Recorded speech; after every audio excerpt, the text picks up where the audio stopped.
Hey everyone. Welcome to the fourth episode of this podcast today.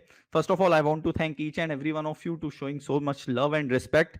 And the reason to start this channel is to help African entrepreneurs become influent leaders by promoting out their brand, by promoting out their culture, their business skill, and sharing their success stories so that they would be connected to foreign investors and also that can keep African youth inspired. So today the guest that we are having, she's one of the best in and biggest influencers when it comes to from Nigeria. She's the one. Her name is Adekonke Salami. She's a HR and recruitment consultant for small medium enterprise. She's also TEDx event manager. She's also an employee trainer. She trained a lot of employees. She trained a lot of students. She's also the founder and lead consultant at Unicorn HR Consultant, which deals with recruitment, job consulting, in HR advisory, and also many more policies and procedure documentation. And we're going to discuss it more.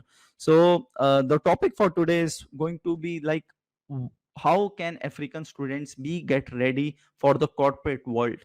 Because corporate always demands something practical. And most of the time, we have seen like, they don't be able to match the corporate expectations. So, that's why we are going to discuss it with Miss Salami today, who is here, and here she comes. Here she comes. Hey, madam, how are you? Hi. Thank you for Hi, how? having me. Oh, it's all my pleasure. First of all, I want to thank you, because I know you are a very busy person and, anyhow, you just, booked a slot with me. Okay, then you take a time to come out with me. So, first of all, I want to thank you so much. And how's it going there? You're in Lagos, Nigeria, right? Yes, I am. It's really good. The weather has been actually okay. It's been cold, hot, in between, but it's been good so far. Oh, that's good. It happens in Nigeria and Ghana specifically because when I was also there. So it's something. The weather is really, really unpredictable, especially in this month, August, September, and all. I think Yes, monsoon comes exactly. and goes. So, oh, that's fine.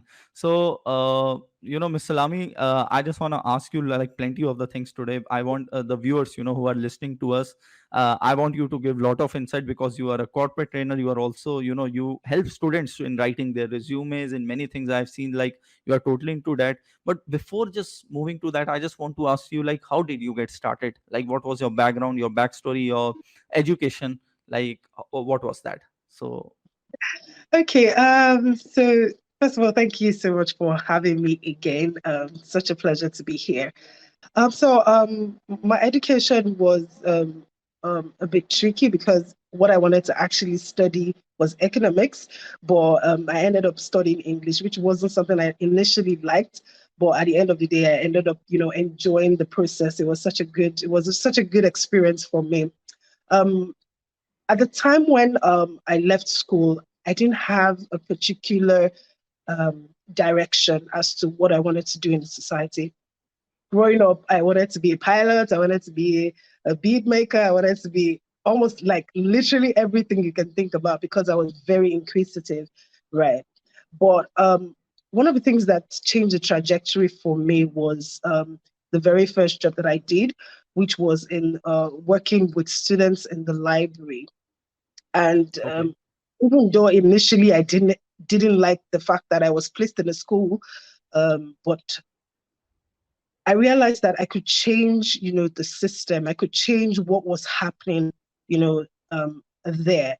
And that was something that changed everything for me because I was very good at organizing. I was very good at making things happen. I'm what you call like a thinker. Like I think about things and put it together and make sure that it works together. And that was how I started. Um, After that, I did a bit of teaching. After teaching, I moved into the construction side of life. I was managing a couple of trucks for the Okay. the company that I was working with at the time. And that also changed, the mindset I had about working with people. Because these were people that were way older than me, that were rough, that were, they were street people. Yes, yes, of I course. know coming from somewhere like the upper well supposedly the upper part of of life, it was such a shock for me, but it shaped the kind of person that I was because I could literally wear a suit and look Mhm. and speak the English. Yes. But then again, I had to change it and say, you know what, this is how, this is supposed to be done. This is how it's, things are supposed to work out, and that really changed everything for me.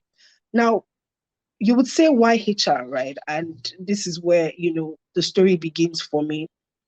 I, from the construction side of life, I moved into what we call the janitorial side of life. I was in charge of literally almost about 35 sites in the entire Lagos. So I was like the branch manager of the company, and I was in charge of like 350 people.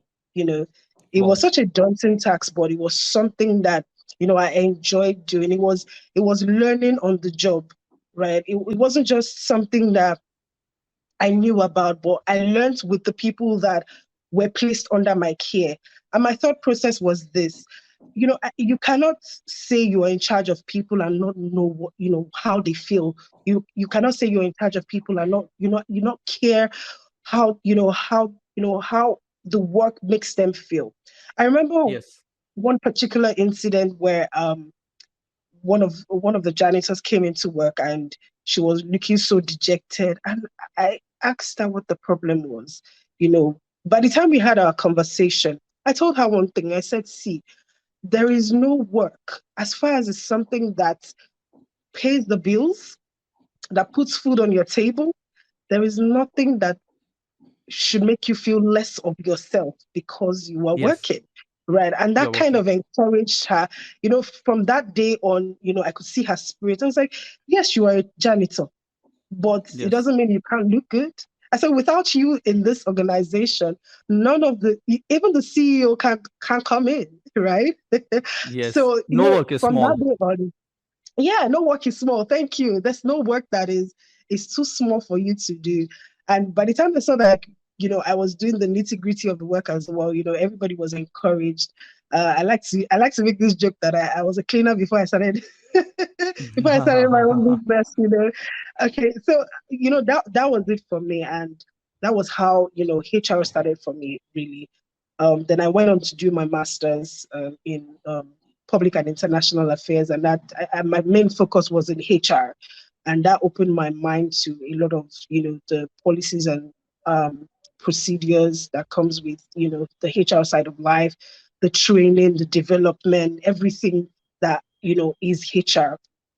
Came for Yes. me. So Yes. that's a bit of my background, actually. Oh no, that's really inspiring.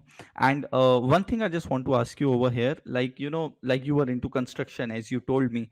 So what was the tipping point that you decided, okay, now you want to work with, because you had already worked with students in library.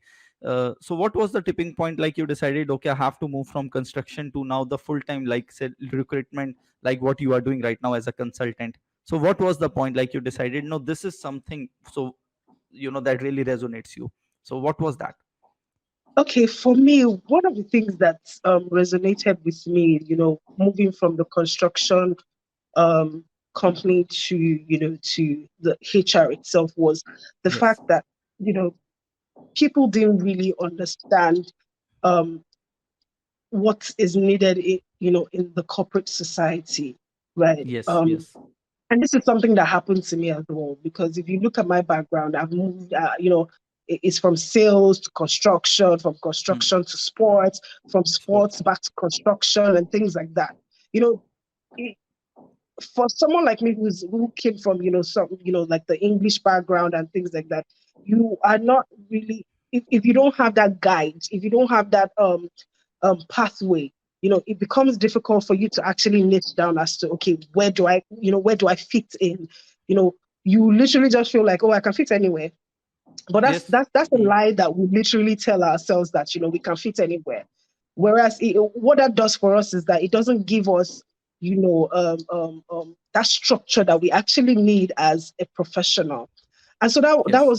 that was what changed the trajectory for me. That changed it for me, because I had worked with people who didn't really have education at all, and those are people that were Yes. I was managing, right? Yes. Yes. Yes, some of them, and usually those kinds of things happen because of their backgrounds and where they're coming from and things like that. And you want to be able to encourage them to see that, okay, you can do better for yourself. You Of don't just course. oh yeah, you can't just let yourself be because, okay, I'm into construction or I'm into the janitorial services or anything like that. And that kind of changed it for me. Now, why I moved really into HR was by the time I had worked in this organization, I was going to also, I was also going to move from, um, I was also going to move from um, another state. I had to leave everything that I know because I was getting married at that time. And, I was like, Hmm. okay, this is the time to take that step. This is the time to take that, that decision that looks like it's hard for me, right?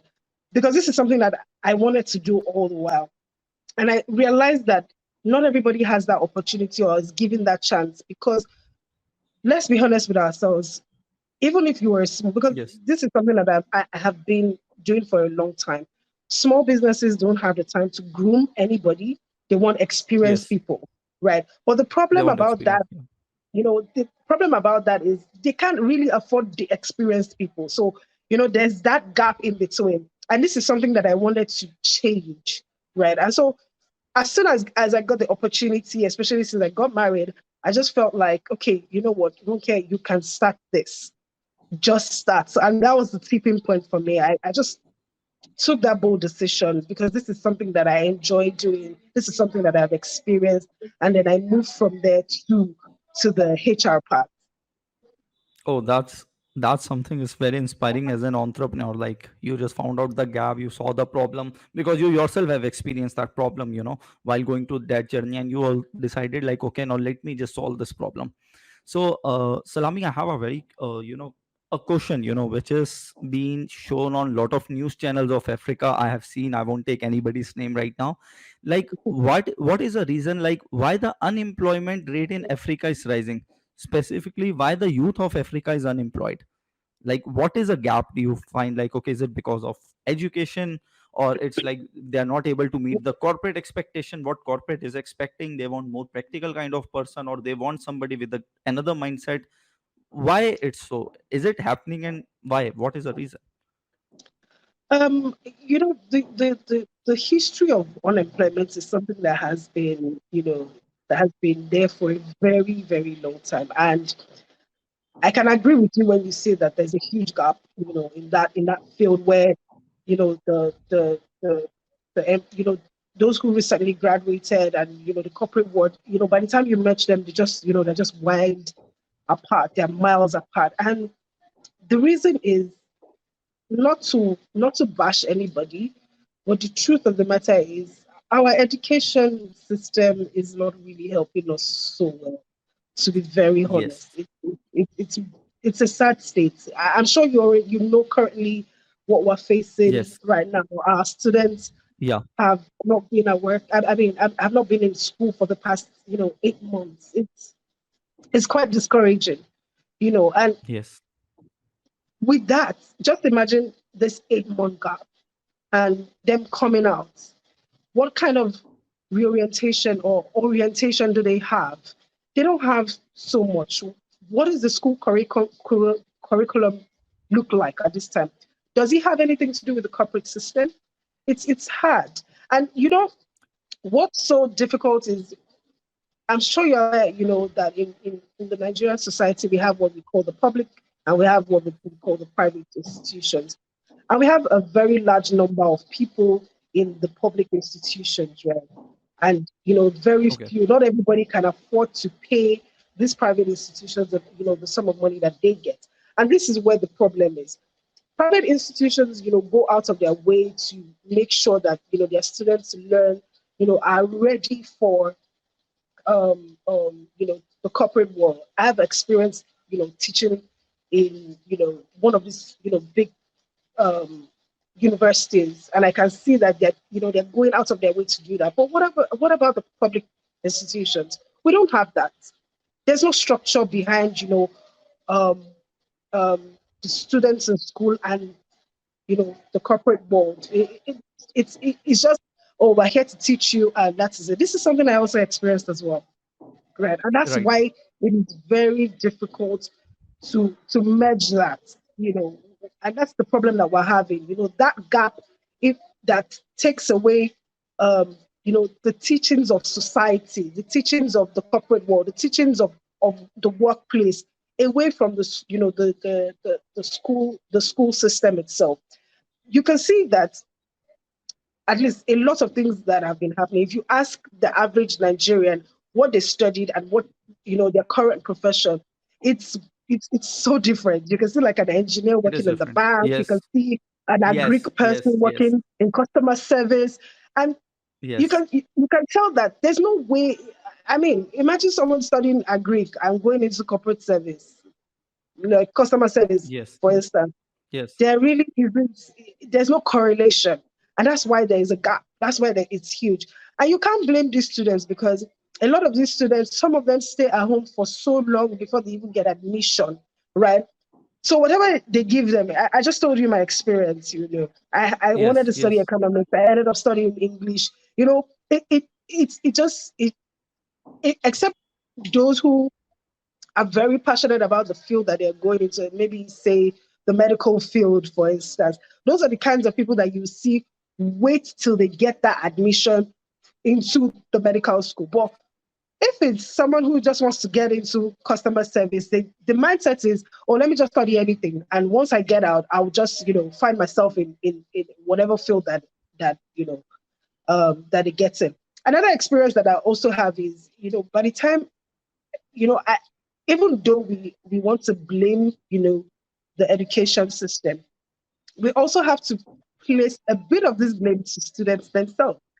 They are not yes, of willing course. and they are not ready, Yes, to they are be not ready. to put in the work. That's the word that I want to use, because I've had experiences with people.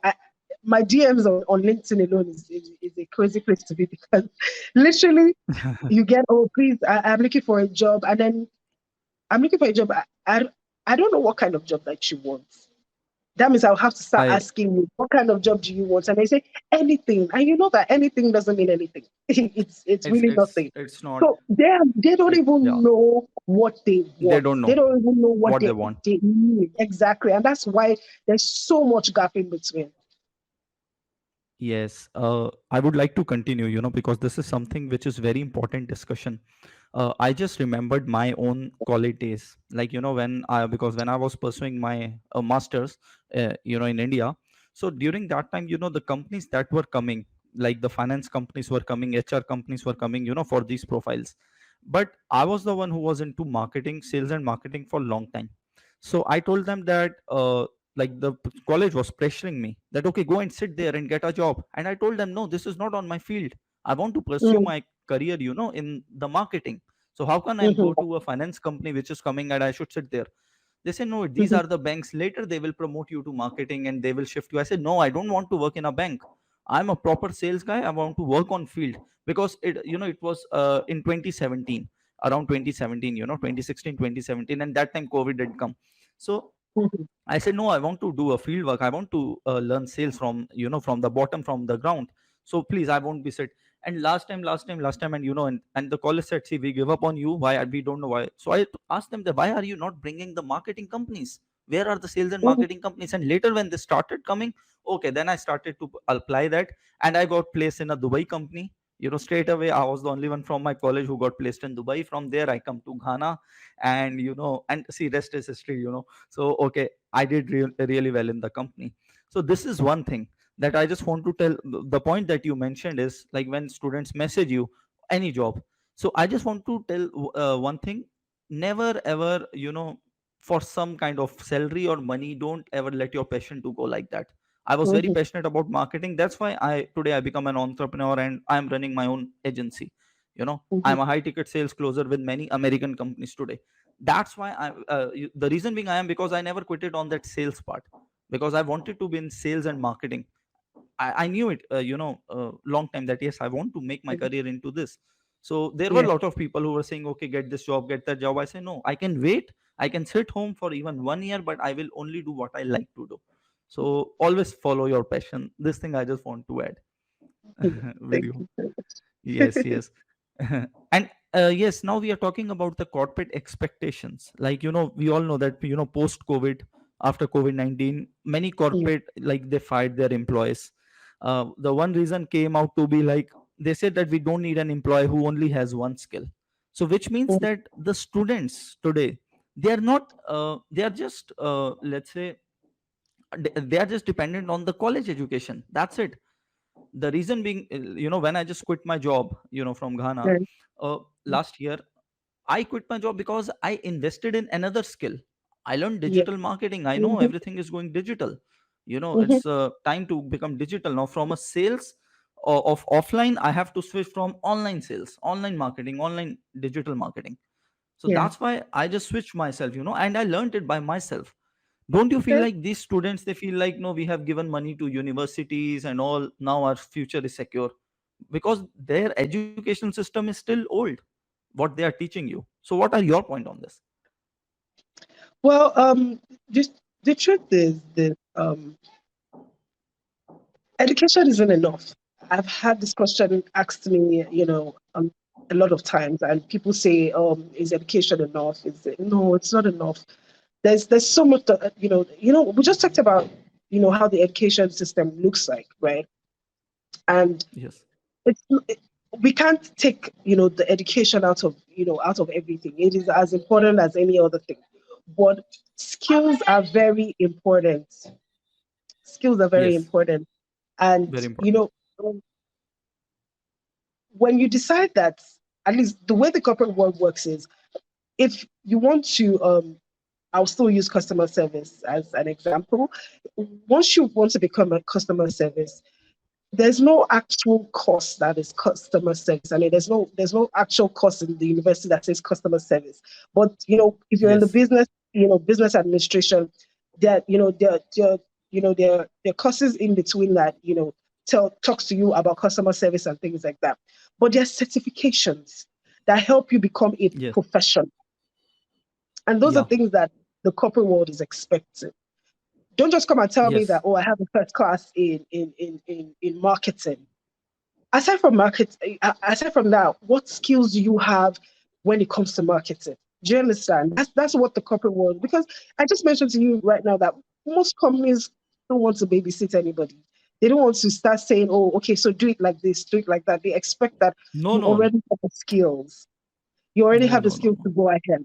Even though, and this is where where there's a lot of controversies, right? That people say, oh, but I just left school, right? And where am I going to get the skills from if I don't get the opportunity to do so? And the truth of the matter is, there are things called innate ability, things that are Yes. inside of you that you can harness, that can either Yes. show you that, oh, you have a skill in this, you have a skill in that, and that's where you have to look inward. I like to share to people that, you need to do a SWOT analysis of yourself. You need to be able to know your strengths, your weaknesses, the opportunities that comes with your strengths, the threats that comes with your weaknesses. How do you manage those things? How do you go on from there? What are the things that you need to put in place, to help you? Those are things that will help you as a professional in the corporate world. You don't just leave, oh, I just finished school. Let me just get a job. Why are you getting the job? Do you want a job? Do you want a job profession, or do you want a career profession? Those things that are important when when candidates are looking for jobs, and that's what the corporate world is also looking at. How can you do this job? If I give you this problem, how easy can you solve it? I remember one time. I'll give my experience. I remember when I first started. I had just gotten a job as a client services executive with a training and development company, and my boss was someone who was she was like maybe number three in one of the biggest banks in Nigeria at that time. So I was working with her. It was such an Okay. exciting time because for me, this is somebody who was number three in such a big bank, and I was going to get experience, Yes. right? And she taught me a lot of things, and one of the things that she taught me was this. At the time, it was not funny, but looking back now, I can see the value in what she told me. Something had happened in the office, and I just went to meet her. Oh, mom, this is the issue that we're having. She told me, hold up. wait, why have you not given me a solution to this problem? And I paused and I was looking at Yes. her that, excuse me, ma, this is a problem. We need to find a solution. Huh. And she goes, no, you are You have to supposed give to me the look solution. for the solution first. Yes. Then now tell me what the problem is, right? And that was like a light bulb in my head. And since that day, I have never ever gone to anybody for solutions. When I would find the solution myself first, and then I'll talk about the problem. And that was exactly what happened to me with Unicorn HR Consulting. Um, someone had reached out to me that they realized I was in the HR field, and they wanted to do recruitment. And I just gave tips. It wasn't anything serious. And she said, "Oh no," she wanted me to do this. I said, "Okay, that's fine, no problem." I I had posted out the jobs, and I got over 1,000 CVs. And I can tell you, and this is not an exaggeration, because this is something that happened to me. Out of the 1,000 people, I can count maybe like 20 people that were qualified. And that was Wow. a problem for me. I was like, if this is happening, it means that there's something going on in the corporate world that people are not, you know, they're not trying to bridge that gap. And so if, Yes. if you Yes. see any of my when I talk about what I do, one of the first things I say is that I bridge the gap between employers and employees, or employers and candidates, because you know that gap is there, and it's a lot. It's constantly, you have to keep preaching that word, that you have to do better as a professional, you have to do better as an employer. Those are the things that we look at, and that informs how, and that informs what I have been doing in the past 2.5 years. Oh, this is something which is a kind of a awaken call for all the students, or for all the viewers who are listening right now. Let's see, like, out of 1,000, only 20 were qualified. What about the 980? So it means that it's a wake up call for all the viewers, even, who are listening right now. Now I just also want to tell you an example. Like, you gave a great example. I just want to go back to 2017, when I got a job, after my training in Dubai and everything, when I came to Ghana. So I still remember when I was entering one day. I think it was my 6th or 7th day in the company. So I just entered, and the CEO and the founder of my company was sitting, in front of me. Because he was just sitting over there, so I just went. He said, "Hey, new guy, you are new boy." I said, "Yes, yes, sir." So he said, "Chirag, what is a dollar rate today? What is dollar? What $1 is equal to how many CDs?" And I was blank. I didn't know. And my manager was, sitting just besides, over there. And I was like, "Sir, I don't know, but I know Dubai." Because, I was a, "Sir, $1 is equal to 17 dirham." That time it was that rate, 17 dirham. Yeah, I still remember. He says, "Okay, at least you know Dubai's, because, their main office is in Dubai. Okay, otherwise you would have gone. So make sure now you are in Ghana, so you must study every day that how much dollar is going, how it's fluctuating, each and every single thing." I say, "Okay." I say, "Man, welcome to the corporate world." And my manager told me, "Thank God you are the because in the morning already 2 employees have gone home today." They say, "Okay, go first, go, and you are free to go today. So you are the lucky one. At least you said something." Because Yeah. Dubai one, I knew it very well.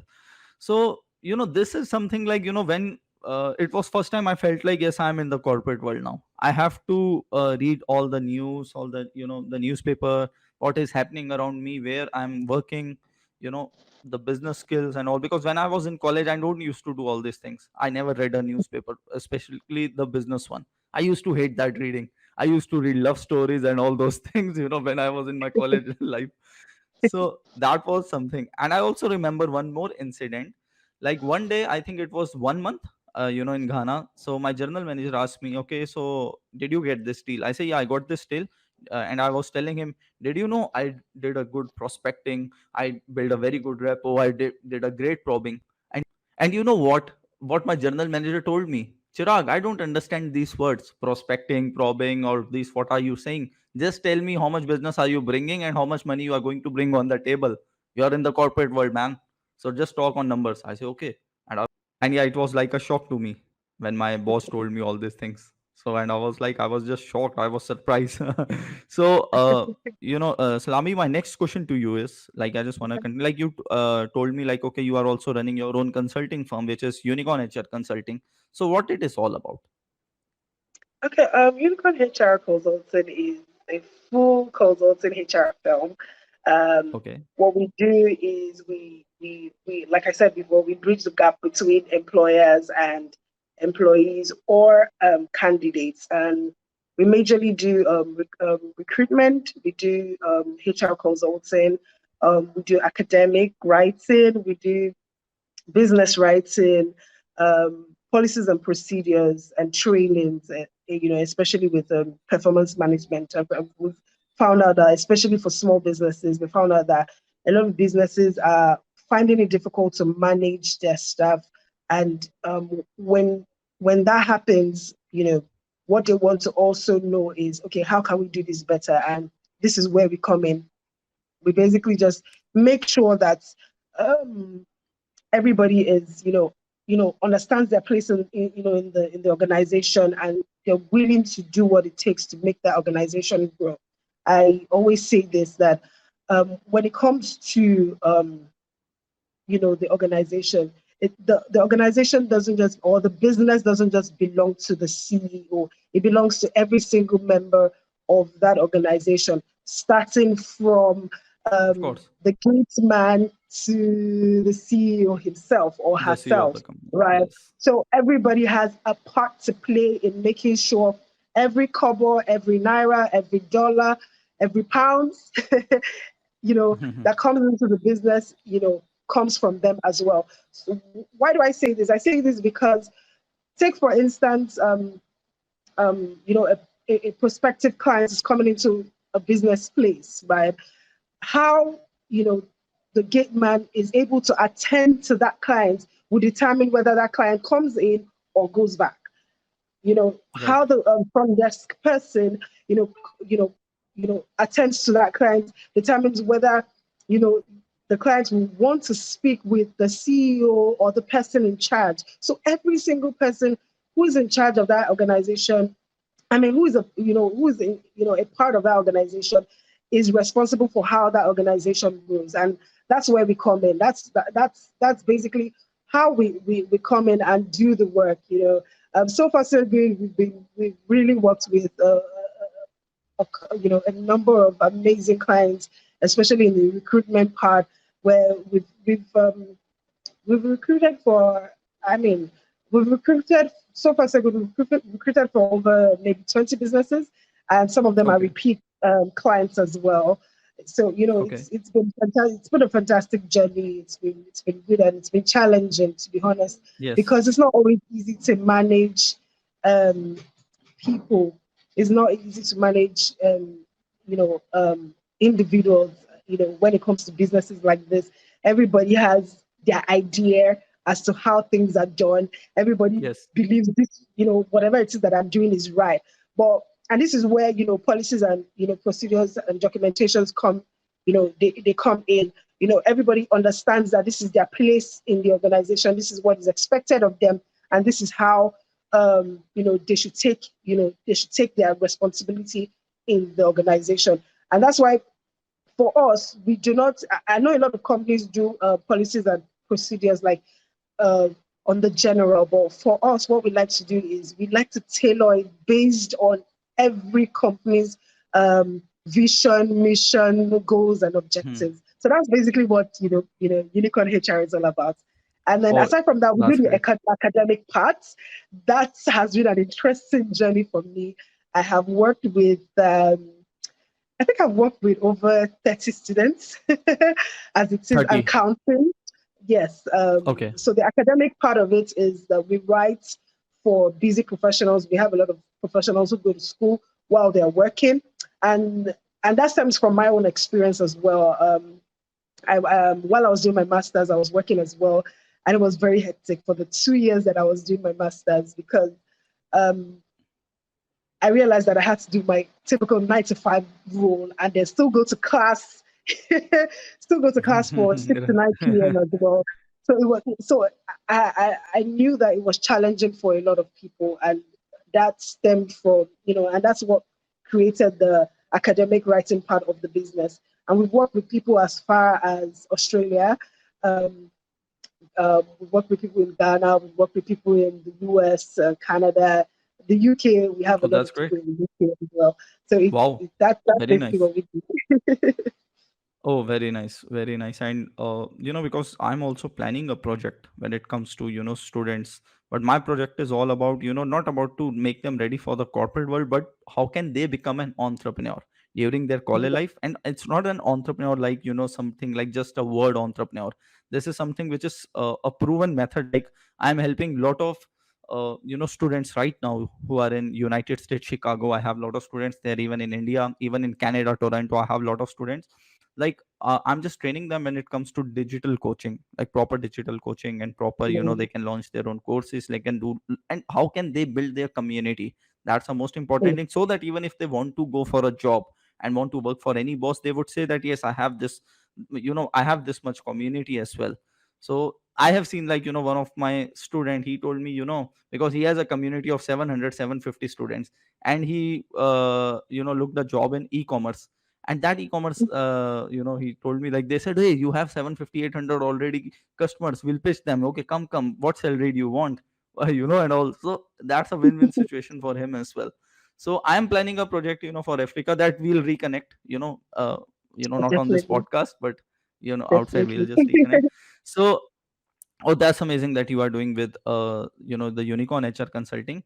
And so right now, how many branches you have in Nigeria, and what are your plans, let's say, which countries are your next target market, or you only want to do it in Nigeria?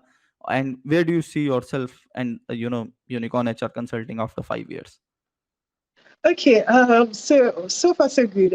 My branches are in Lagos, Kwara, Lagos. and Okay. um, um, Abuja. But mostly Okay. we're mostly focused, virtually. So for the Lagos and the Kwara branches, we have physical addresses, but for the Abuja one, we're still virtual. Um, Okay. we're still virtual on that, and so if we need to do anything together, or if there's something that we want to do, we fly over to make it work. Um, Okay. where do I see myself in 5 years? Wow. Yes. I Well, to be honest, my focus isn't just Nigeria alone. Like I told you already, that we Okay. already work with a lot of students outside of Nigeria. Yeah. Um, one of the things I'm also doing right now, aside from, I think I forgot to share that part. Aside from the unicorn HR business consulting part, we also have a community of professionals that we train.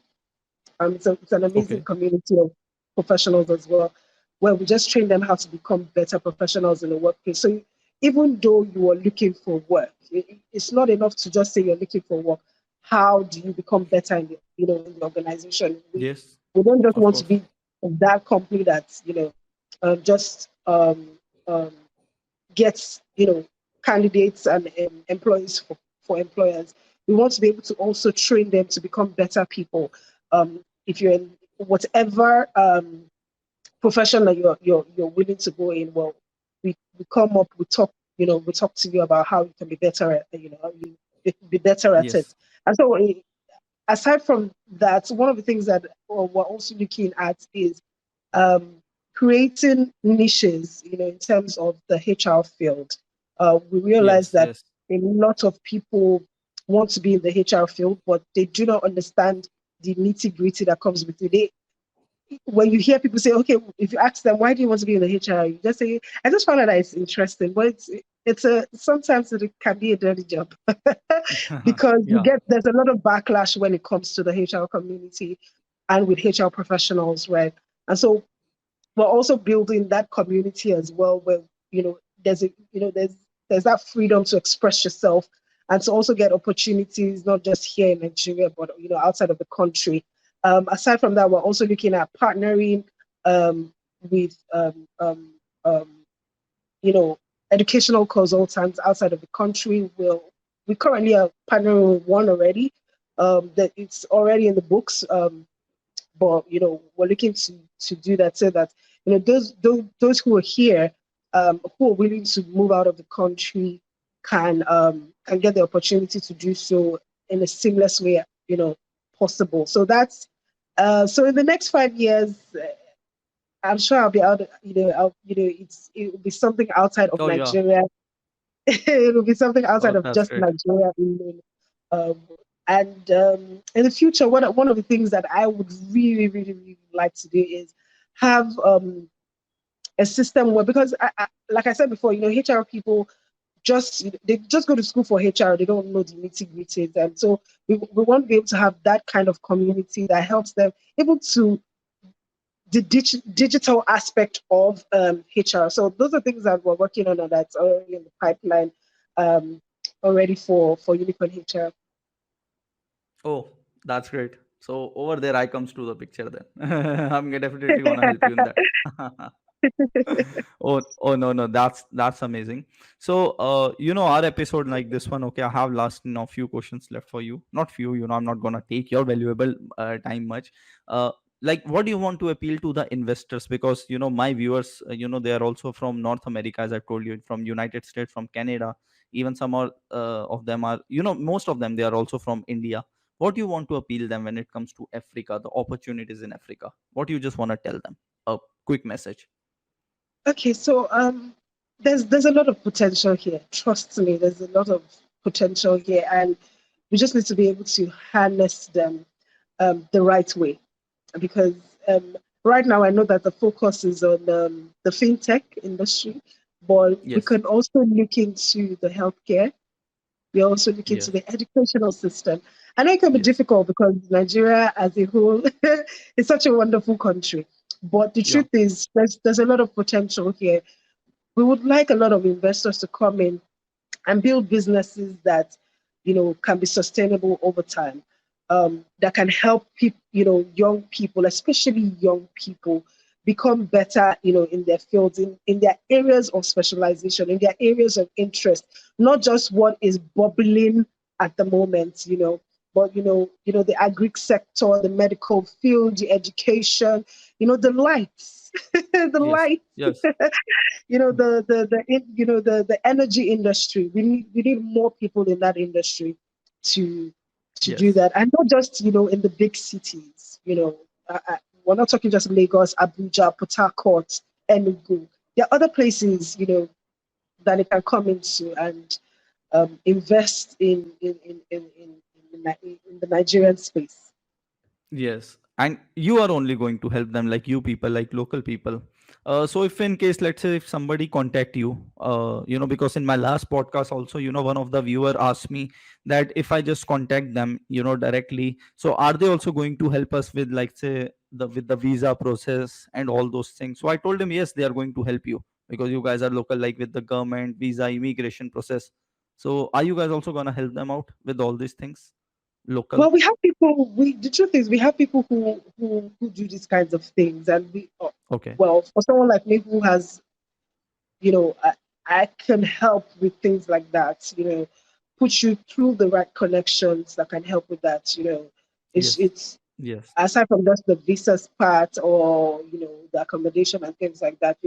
When you're coming into a country like Nigeria, you need to be able to understand some of the policies that are already on ground, so that you're not shooting yourself in the foot. You need to know your numbers. You need to know all of these things that are involved, and we have people who specialize in these things, and yes, we can get them ready for you. So yes. Yes, they'll get the assistance.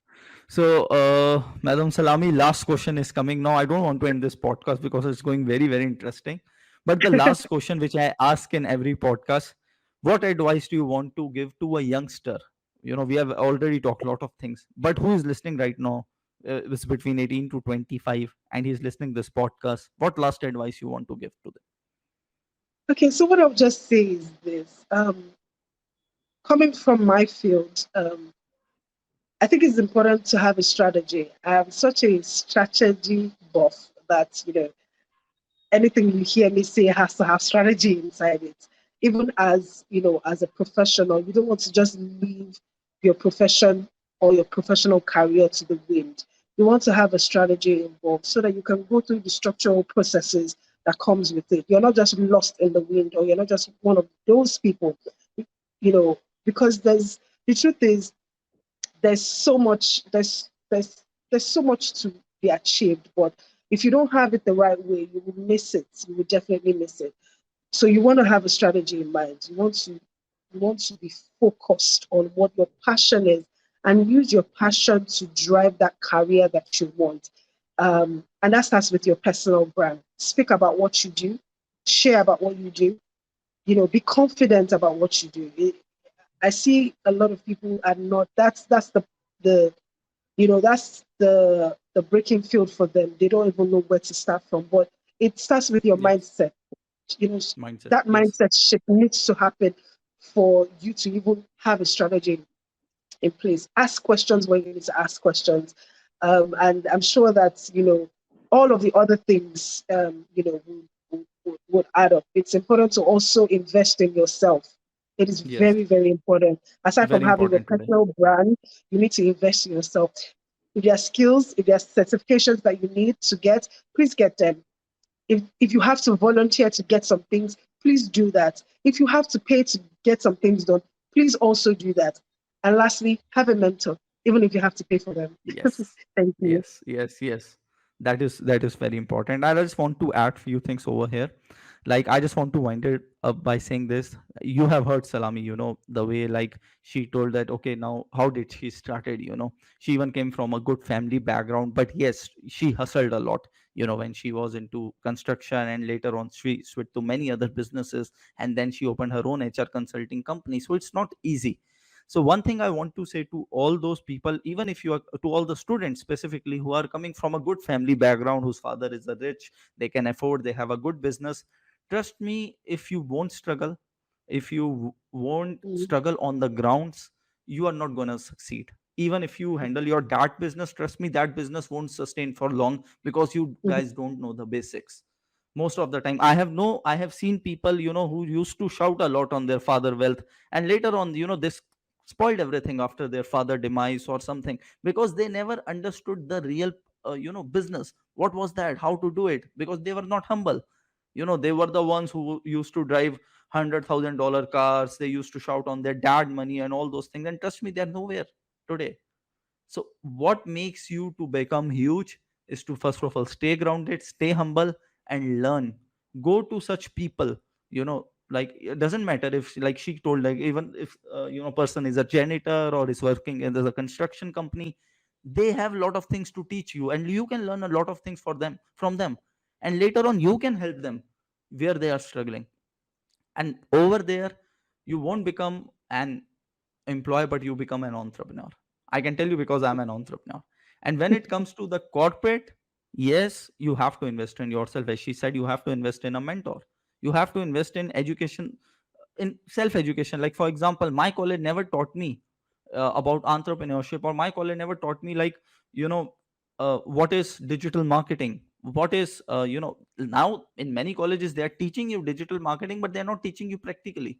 Those things yes. will come when you learn it yourself, and you have a mentor who will help you, who will guide you. And that is very important today. Your degree is just a piece of paper today, and I'm openly telling you this. I have 2 degrees, I don't know where are they. I really don't know, but I have all my books over here. These books have given me more knowledge than my MBA. I don't know why I wasted my dad money. So yes, so it was, first of all, it was my pleasure to have you here, Madam Salami. Thanks for sharing Thank, all the great insights to the audience. And yes, we'll reconnect later, thank you offline. so much And for thank having you me. so much. Thank you so much for coming here. I hope you liked my initiative as well for Africa. I'm Yes, doing all for yes, Africa. it is. It is Yes, it's such a pleasure to be here, and thank you for having me. Um, and especially the fact that when you reached out, when I saw what you sent, I was quite encouraged, because we don't yes, get this kind of things here. And if we even do get them, it's only for big businesses that are already established. But for those of us just coming in, we don't get the recognition, even though that's not what we're looking for. But Yes. just putting us out there and letting people know that good things come from Africa, good things, amazing things comes from Africa. We're not just we're not just the bad name that um, that is that the international community has of us, but we're also good Yes. people and welcoming people. Yes, they are very lovely people because I've been to Ghana in Nigeria, so they are very lovely, and specifically their food, yama. I love their food, yum. So chop that food. Yeah, Yeah. So Africa is very close to my heart. The whole yeah, continent is very close to my heart, specifically Ghana and Nigeria, because I've spent most of my time there, and the people, they are very, very lovely. They are very, humble. They are, they are, sometimes they are hard, but that hard is the yeah, love that they show. So that is love. right. So don't worry if they are hard on you or something, that's their love. By the end of the day, they are going to come and say, okay, let's go, let's have a beer. Right. Yes. So thank you so much, Madam Salami. Thank And you. yes, I'll see my audience in the next episode. Thank you.